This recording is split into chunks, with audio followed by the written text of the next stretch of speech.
of attacks. Congressman Mac Thornberry of Texas is chairman of the House Armed Services Committee and joins me here in New York. Sir, thanks for your time. I want to play for everybody what the White House Press Secretary Josh Earnest had to say in the 1 p.m. hour on this. Take a look.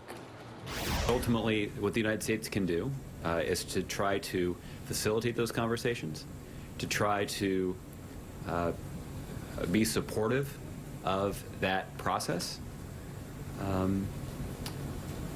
Obviously, what the United States will continue to do is to stand shoulder to shoulder with our closest ally in the Middle East, Israel, as they confront these security threats.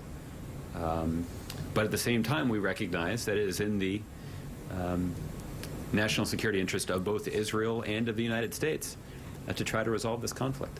So, Congressman, we hear there the reference that Earnest is making to the failed peace talks. What responsibility does the U.S. bear in that? Well, I think the U.S. bears some responsibility for the larger context here, because as the U.S. has stepped back in the Middle East, and as we have clearly distanced ourselves from Israel, who really is our closest ally, other countries are watching what we do. They're just not listening to what we say from the podium there. So you see others stepping up into that vacuum. You see Russia playing a role, you see Iran being more aggressive, and you see the Palestinians trying to take advantage of the situation, not exclusively caused by U.S. withdrawal, but it has certainly been a contributing factor to it. So what do? We just had Bibi Netanyahu here at the UN talking about the great relationship that Israel has with the United States. We still send a fortune of our taxpayer dollars to their defense security.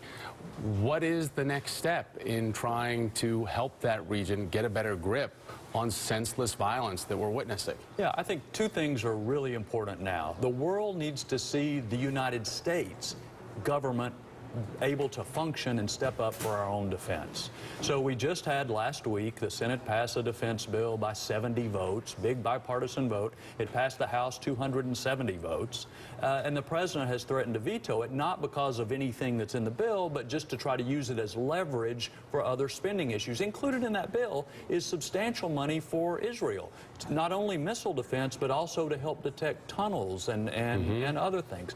And my point is, the world needs to see the U.S. can function and is a reliable friend and ally, not just to Israel, but to friends and allies around the world. As long as the U.S. is seen as backing away, others, Putin, et cetera, are going to take advantage of it. All right, well, we will continue to follow this. And speaking of leadership, I know you've been in several leadership meetings about the speakership, but we have to go, and we're going to have you back. Congressman Mac Thornberry, thank you, sir. Appreciate your time.